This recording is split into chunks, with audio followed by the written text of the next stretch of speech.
20 सितंबर 1993 के कागज हैं, 1993। देख सकते हैं आप, पुरानी फरद है, पुराने कागज है, और एक नहीं है, ये सारे कागज हैं। ये देखिए,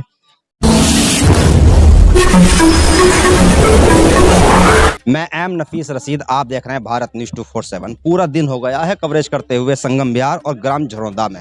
अब मुझे खास करके मालूम हुआ है कि संगम विहार से थोड़ा सा जुदा है झड़ौदा, क्या माजरा, झड़ौदा माजरा। हम समझ नहीं पा रहे थे कि संगम विहार में वजीराबाद के नज़दीक यानी कि झड़ौदा बिल्कुल अलग लगता है। झड़ौदा यानी कि माजरा जो है पूरी तरह से उससे कटा हुआ है।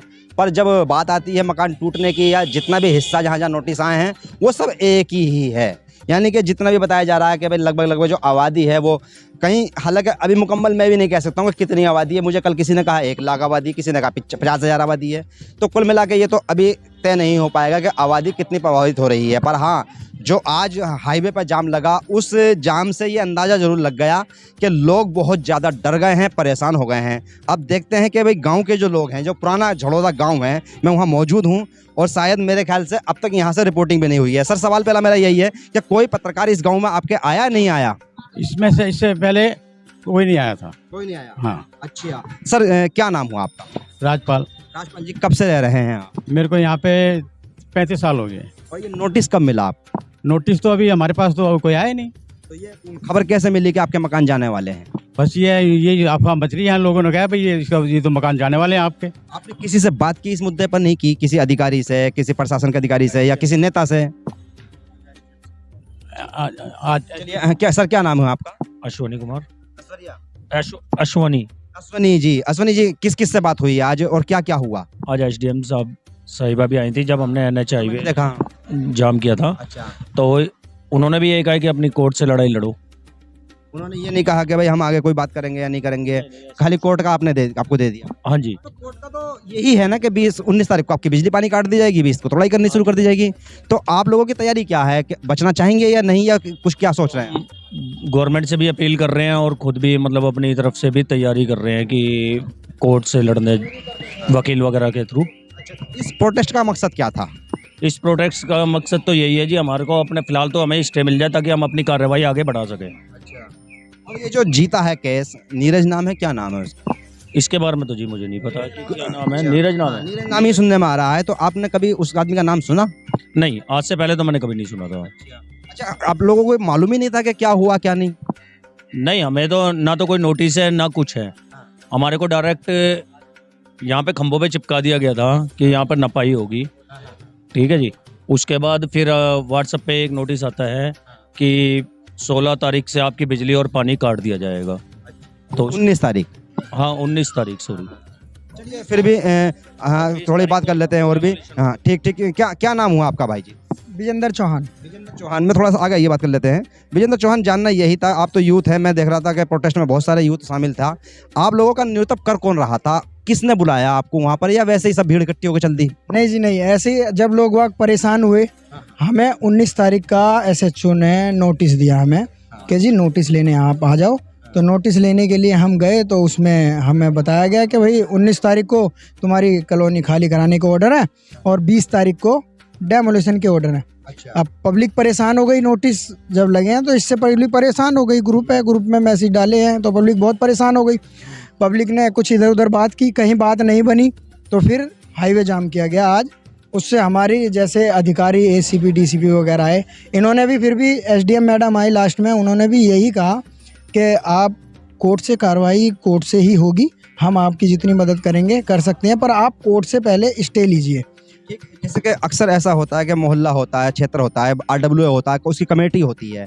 आप लोगों ने कोई कमेटी वगैरह बनाई कि आप लोग 4 लोग किसी से बात करेंगे या नहीं करेंगे, या कोई वकील तय करेगा? नहीं जी, कमेटी, हमें इस बारे में कोई पता ही नहीं था कि ऐसा हो जाएगा। अब तो हमारी एक, हाँ जी, ग्रुप बना हुआ है हमारा, एक व्हाट्सएप ग्रुप बना हुआ है इकट्ठा हो रहे हो आप? जिसमें मेंबर सारे अलग अलग, सारे पब्लिक इकट्ठी करी गई है। जो मेंबर ग्रुप बहुत बड़ा ग्रुप है, उसके थ्रू ही सबको पता चलता है। और जैसे हम देख पा रहे हैं कि आज 13 तारीख गुजर गई, कल दीपावली गुजर गई, अब भी छुट्टी है, कल भी छुट्टी है, परसों भी छुट्टी रहेगी। तो इन छुट्टियों के बीच में करते करते आहिस्ता आहिस्ता यानी कि तारीखें बढ़ी रही है।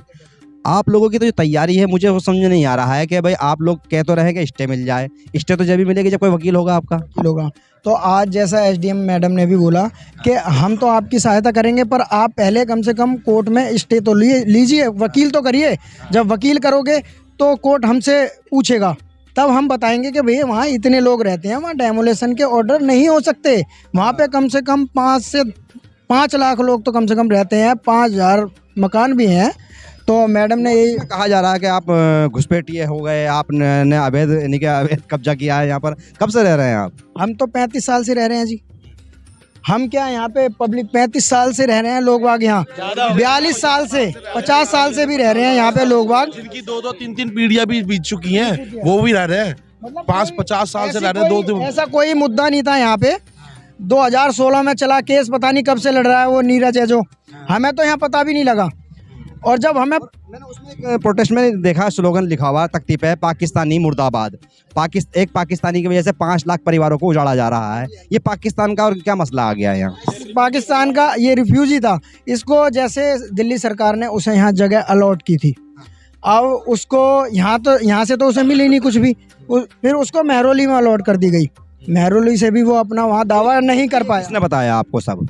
ये तो जब हमने केस डाला कोर्ट से पता लगा हमें, जब वो सूचना ले ली यानी कि? हाँ जी हमें पता लगा उसके थ्रू। तो उसको महरौली में भी अलॉट नहीं की गई, फाइल है।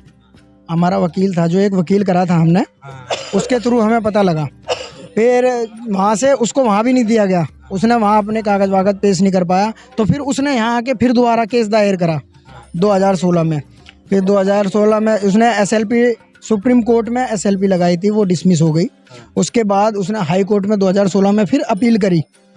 फिर अब ये अभी जो नोटिस आए हैं उसी के थ्रू फिर उसने नोटिस भिजवाए हैं, चाहे कैसे भी भिजवाए, प्रशासन के थ्रू भिजवाए हैं कि जगह खाली दिखाई गई है यहाँ की, कि खाली जगह है जी। तो हाई कोर्ट तो वैसे ही करेगा, हाई कोर्ट को खाली जगह दिखाई गई है तो उसने अलॉट कर दी जगह, भाई अगले की ज़मीन है उसको दो। पर उसने ये नहीं देखा कि यहाँ 40 साल 45 साल 50 साल से हाई कोर्ट के पता क्या क्या वीडियो दिखाई गई है 2014 में, यह खाली जगह दिखाई गई है। 2014 में खाली जगह दिखाई गई है। और आपकी ऐसे कोई डॉक्यूमेंट्स हैं आप लोगों के पास में जिससे माना जाए कि आपका आधार कार्ड कहाँ है, राशन कार्ड कहाँ है? जी हमारे पास 1985 ये दिखाइए कहाँ है, दिखाइए। देखिए जैसे कि मैं बात करते करते जानना चाह रहा था कि भाई कुछ पेपर मिल जाए देखने के लिए, तो यहाँ कब के पेपर हैं ये? 20 सितंबर 1993 के कागज हैं, 1993 देख सकते हैं आप। पुरानी फरद है, पुराने कागज है, और एक नहीं है, ये सारे कागज हैं। ये देखिए, इनका मैं बिजली का बिल आपको दिखाता हूँ। ये देखिए, ये बिजली के बिल देखो, ये बिजली के बिल हैं 2019 का नहीं, ये तो पुराने कुल मिला के कागज दिखाए जा रहे हैं, पूरी तरीके से देख लीजिएगा जरा। फरद दिखा रहा हूँ मैं आपको, ये देखिए फरद की कॉपी देखिए।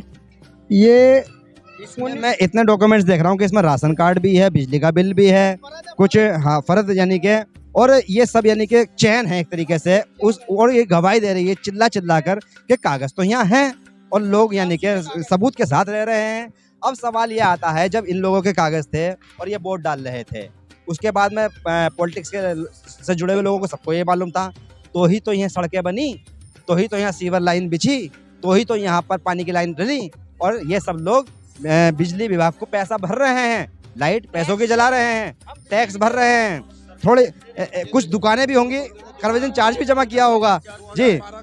हाँ देखिएगा 12 का बिल। तो कुल मिला के सवाल यही है कि कोर्ट को गुमराह किया गया, या कोर्ट को गलत रिपोर्ट देकर किसी ने कोई फायदा उठाया है, या एक सवाल आखिर में ये मन आ रहा है कि 2024 का चुनाव है, कहीं ऐसा तो नहीं कि कहीं ना कहीं यहाँ से अफवाह उड़ाकर लोगों को भ्रमित किया जाए और आगे राजनीतिक मामला बना दिया जाए। बहरहाल इन सभी सवालों के जवाब मिलने हैं, और यहाँ की जनता और इस इलाके की जनता ये चाहती है कि इनको साफ साफ जवाब मिले, जिससे कि इन लोगों का डर खत्म हो। आज हाईवे पर जो प्रोटेस्ट हो रहा था उसके अंदर मैं महिलाओं को नीचे बैठे हुए देख रहा था, और ये की बात कर रही थी कि किसी तरह से भी हमारे 30-40 साल यानी कि 50 साल के पुराने मकान बचने चाहिए, हमारे घरों छतों से छतें नहीं उजड़नी चाहिए, सर नंगे नहीं होने चाहिए। हर महिला यही एक बात कह रही थी। तो कुल मिलाकर जिसने भी ये घबड़ जाल किया है, कहीं ना कहीं जो नौटंकी हुई है, इसको साफ गोई के साथ में क्लियर कर दिया जाए और यहाँ की जनता के बीच में जिम्मेदार प्रतिनिधि आएं और समझाएं, जिससे कि कहीं ना कहीं कोर्ट का भी सम्मान रहे और जो इंसाफ के साथ में इनको रहने का अधिकार है वो मिले। मैं एम नफीस रशीद, आप देख रहे थे भारत न्यूज़ 247।